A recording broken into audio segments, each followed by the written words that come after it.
President Biden's efforts to convince voters that Bidenomics is working continue today, with the president delivering a White House address on medical costs.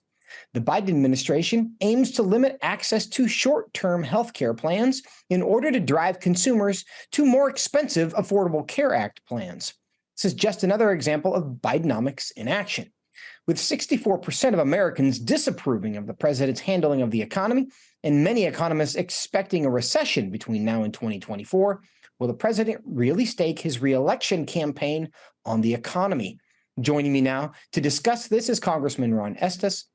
He serves on the House Ways and Means Committee, the House Budget Committee, and the House Committee on Education and the Workforce. He represents the 4th Congressional District of Kansas. Congressman Estes, welcome back to Washington Watch. Well, great. It's great to be back. It's good to see you. The president is touting his jobs record. I want to play clip 6 and give you a chance to respond to this. Today's job shows that, jobs report, shows that Bidenomics is working. We added 200,000 jobs to, 209,000 jobs last month. And all told, we've created over 13 million. I think it's 13,300,000 in 2.5 years. That's more than any president ever created in a 4-year term. Congressman Estes, that sounds impressive. Is that what's going on here? Well, he certainly does create a good, impressive false story that he's telling. You know, he talks about 209,000 jobs that were started last month. The experts expected 275,000. So he's already behind in that front, just looking at last month. The other thing he tries to take credit for is he came into office in 2021 when the COVID vaccine was out and the economy was starting to open up. So he's taking credit for all the jobs that are incurred as people going back to work after the COVID shutdowns. If you do a realistic analysis and look at a comparison of the trend line when President Trump was in office, he's still 2 million short of where we would have been based on the growth in population in the United States. And the workforce participation rate is down 0.7% from where it was during President Trump's term. So he's trying to take credit and make it sound like it's a positive thing from what he's doing, but it's really overlapping and trying to steal from the recovery from COVID shutdowns. You mentioned there the workforce participation rate. There seems to be this strange phenomenon where our employment rate is actually low, according to the data, but we also have this strange situation where employers can't seem to find anybody to work. So everybody seems to be working, but there's still nobody working. When you go to a lot of businesses, they are short on employees. Is that a function of the fact that millions of Americans have just withdrawn from the workforce? Well, it is a faction of that. And the common workforce participation rate, the unemployment rate that's used out there it's a bad number to be relying on. There's several different numbers that are calculated. This one, the unemployment rate that's used, is commonly called the U3, and it really changes month to month based on the number of people that say they're out looking for work.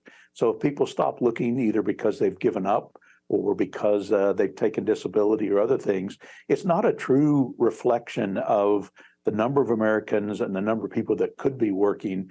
And so it really is distorted. I think we ought to use the U6 number, which is a different unemployment rate calculated on the entire population of the United States. And so we'd get a more accurate reflection of what's truly going on.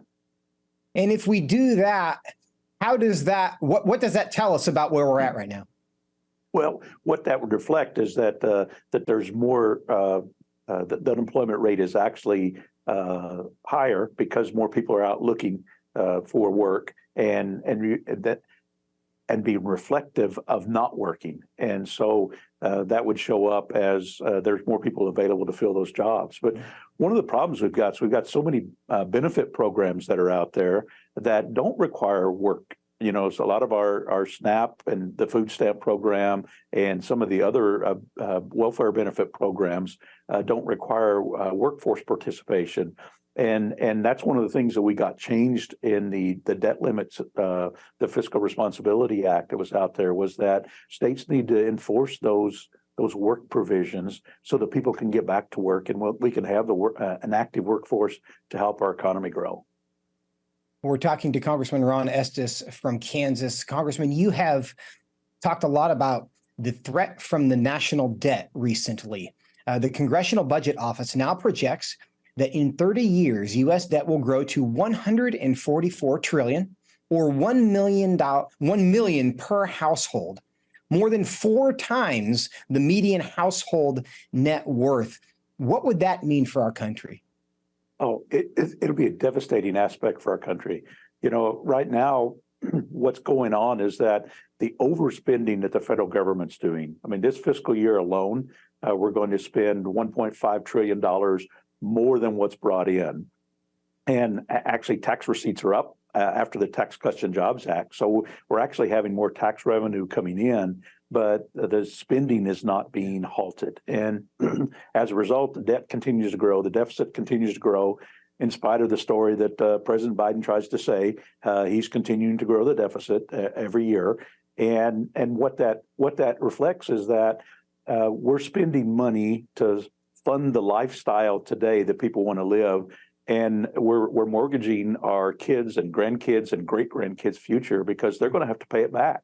And they're not going to get the advantages of the spending that's being spent on people's lifestyle today. And so that's going to limit their opportunities to go to college, go to make an investment, buy a house, buy a car, or for businesses to be able to invest in the plants and equipment that actually have good paying jobs so that they can have good income as well.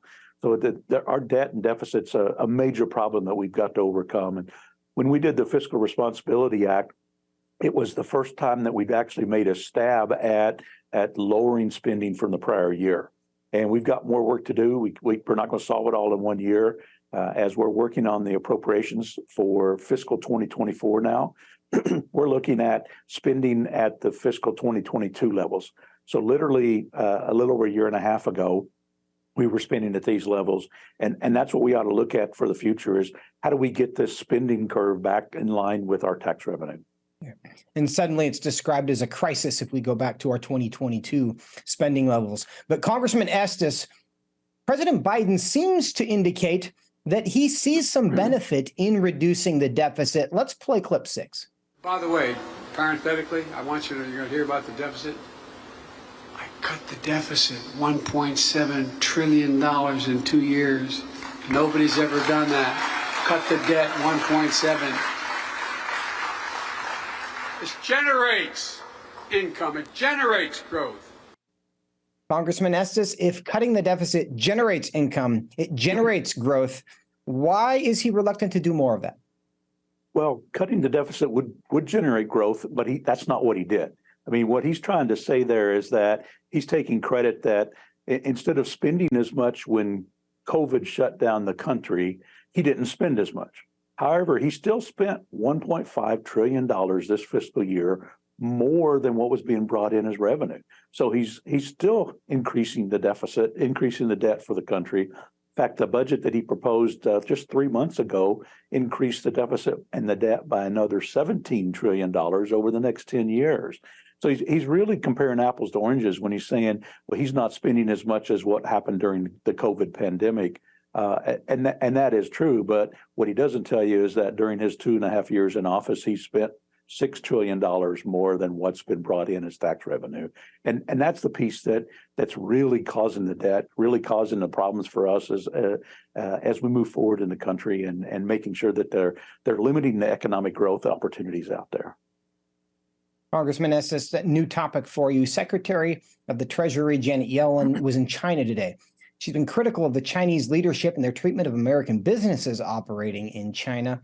What's going on there? Well, she's right in terms of if that comment's right, that the Chinese Communist Party doesn't treat U.S. businesses appropriately. You know, they restrict what they do. Earlier in the year, they were out taking over U.S. companies and taking over the operations and dictating what they could do. We've known this for decades, that they're willing to steal intellectual property, that they don't agree with agreements that have been out there. And the problem is that the Biden administration hasn't really stepped up to address this. President Trump was the first president who actually did things to stand up to China, even though presidents before him, Republican and Democrat, talked about problems with China, but they weren't willing to face it. And so when President Trump did the phase one of the trade agreements with China and actually held them accountable to following the laws and being restrictive in terms of the inappropriate behavior or in some cases outright theft of intellectual property, the Biden administration was supposed to follow up with phase two. And they haven't done anything on phase two dealing with China and addressing that. And that's a piece that we need to continue moving forward on that, because the whole process, and it's highlighted, one by President Trump, but also by COVID, that we've become too dependent upon China. At one point in time, 85 to 90% of our medical and pharmaceuticals were coming out of China, and our protective equipment was coming out of China. And so many of the shortages that we're seeing today with semiconductors is because we've been relying too much on production out of China, and they halt at a whim. Earlier this week, we saw that they announced that they're going to restrict minerals from being sent around the world that actually get used to make semiconductors. So it's a strategic game they're playing, trying to give an advantage to themselves and putting the United States and other countries at risk. So we've got to stand firm in terms of what we do, and I'm glad to see that the Secretary is actually saying some of the right things, but now we've got to follow up and do the right things to hold them accountable. And that is part of the reason that you, Congressman Estes, are sponsoring legislation that would reduce our dependence on China for research and development. And we appreciate your foresight in doing so. And thank you so much for your time today as well. Thank you very much. It's a good opportunity to talk to you.